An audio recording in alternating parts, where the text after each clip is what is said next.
Have you ever looked around and wondered why some people just seem to get ahead with money while so many of us feel like we're just treading water? Well, Robert Kiyosaki's legendary book, Rich Dad, Poor Dad, says the secret isn't about your paycheck, it's all about your mindset. So let's jump right in and break down the core lessons that have completely flipped the script on personal finance for millions. I mean, just let that sink in for a second. This one idea is really the heart of the whole book. For most of us, we're taught to go to school, get a good job, and work for money. But this flips that completely on its head. So what does it actually look like to have your money working for you? Well, that's what we're here to figure out.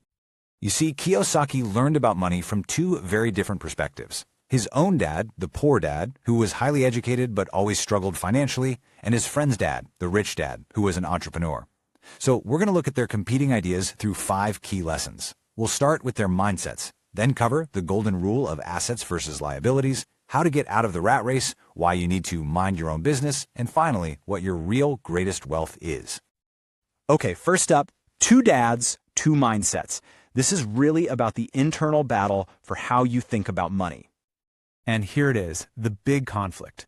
On one hand, you have poor dad's advice, which is probably the script we were all taught, right? Study hard, get a safe job, climb the ladder. But rich dad, he said something totally different. He said, forget trying to be the perfect employee. Learn how money actually works so you can be the owner. And this is huge. The difference wasn't in their bank accounts. It started in their brains. Poor dad would say, I can't afford it, which just shuts down any possibility. But rich dad would ask, okay, how can I afford it? That question opens your mind up, forces you to be creative and look for solutions. One is a dead end, the other is a starting line. Okay, so this next part is maybe the most important lesson in the entire book. It's the golden rule. Understanding the real difference between assets and liabilities. This is about to change how you see everything. Forget all the complicated definitions you've ever heard. Rich Dad's rule is beautifully simple. A liability is anything that takes money out of your pocket. That's it. If it costs you money every month, it's a liability. And the other side of the coin is just as simple. An asset is anything that puts money in your pocket. It's all about the direction of the cash flow. Is money flowing away from you or towards you? Simple as that. All right, so here comes the bombshell. The question that trips everyone up. If we use these super simple rules, is your house an asset? Well, for most people, the house they live in is their biggest liability. Why? Because every single month, money flows out for the mortgage, for taxes, for repairs. It doesn't put a dime in your pocket. And this right here is what that looks like in real life. For most of the middle class, the paycheck comes in and then immediately flows right back out to pay for all the liabilities. The mortgage, the car loan, the credit cards. And if you look at the asset column, it's usually empty. We spend our lives buying liabilities that we've been told are assets. And this whole cycle, this is what Kiyosaki famously calls the rat race. So now let's talk about the trap of getting a raise, and more importantly, how to actually escape. The rat race is basically being a hamster on a wheel. You work hard, you get a raise, and what's the first thing you do? You upgrade your lifestyle.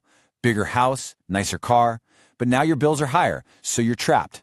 You have to work even harder just to pay for all the new stuff. You're running faster and faster, but you're not actually going anywhere. You can see the cycle pretty clearly here. It all starts with the job. Then your income goes up, but so does your spending. So your liabilities get bigger. Suddenly, you need more money, which forces you to work harder or get a better job. And the whole loop just starts over again. It's a trap. So what keeps us on this hamster wheel? Well, according to the book, it's 2 powerful emotions. Fear. The fear of not being able to pay your bills is what keeps you glued to your job. And then greed, or desire. That feeling you get when you see something new you want, is what makes you spend. We're driven by emotion instead of logic. So, how in the world do you get out? The answer is surprisingly simple. Mind your own business. I know, that doesn't mean what you think it means. It's about separating your job from what really makes you wealthy. This is such a great story. Ray Kroc, the guy who built McDonald's into a global empire, once told a group of students that he wasn't in the hamburger business. He was in the real estate business.